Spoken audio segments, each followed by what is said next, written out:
Hi, and welcome to Chef Maxwell's Kitchen, where we get a chance to play with Virginia-grown foods every time we're in the kitchen.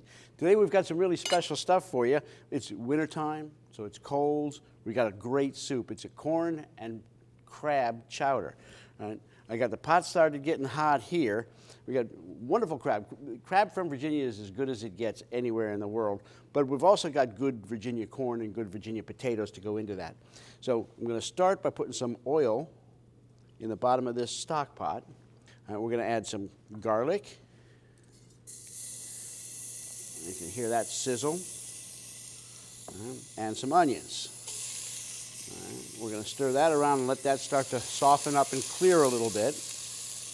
And then we're going to add some potatoes to that. So potatoes will darken, so I don't usually open these up or cut these up until we're ready to use them. So in it goes. You can do them a little ahead of time if you put them down in water. Potatoes are going in. The water will help keep them from turning dark while you're waiting to cook. I'm going to do one more. Stir this around. Now we want to get them started because potatoes will take a little while to cook. They're going to take about 20 minutes to actually do the cooking. So, but we got some things to do here to keep us track. We're going to add some carrots that I've already diced.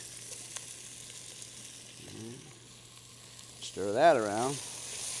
And now I'm going to add some chicken stock. And you can use any stock you want.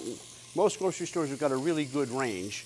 Some of them even have crab stock. So whatever you want. I'm going to add some chicken stock to this and let that simmer.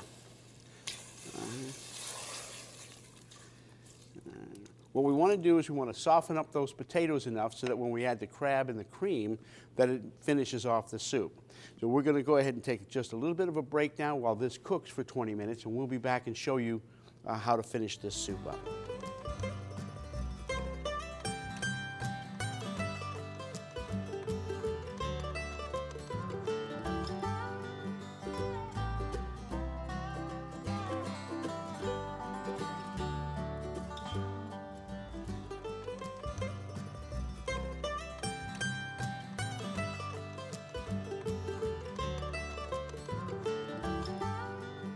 All right, well, these potatoes are just about soft enough for us to take the next step. You can see that the amount of stock in there is reduced to about half, so it's intensified a little bit, and we're just about ready.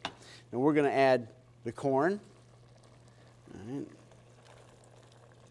I'm not going to add all of this because I'm making a slightly smaller batch. All right. Now that corn just lowered the temperature good, so I'm going to turn that up some and bring it back to a boil. Before we add the cream, and there it goes. We're going to add about a cup of cream. All right. And now while this is returning to heat, I'm going to talk to you a minute about the crab meat. Well, I'm using some lump crab meat here. So if you use lump, you don't have to pick it at all, but this is kind of expensive. So if I were going to make a big batch of this for a big party, I don't think I would use the lump crab meat, at least not all lump crab meat. There's a good product called claw meat. It's about a third of the price of jumbo lump. You don't have to pick it. It's a little grayer, but it's got a really good flavor, and oftentimes I'll use that. So I'm going to add the crab meat to this and stir it around.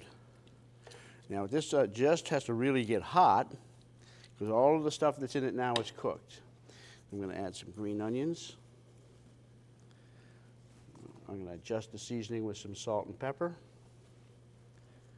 A little pepper, a little bit of salt. And stir that up, and then I'm going to add some thyme. Now, I like to use dried thyme, but you need to use a lot less dried thyme than you would fresh thyme. I like to use dried thyme because it's consistent throughout the season. I can use it in January or I can use it in July, and it's going to give me the same potency, so I don't have to adjust my recipe. All right, so we've got potatoes and crab and corn all working together in here. This is all hot through, so in we come. Get some of that juice.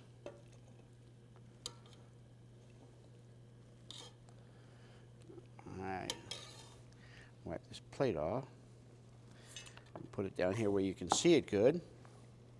And I'm going to garnish the top of it again with a little bit of green onion.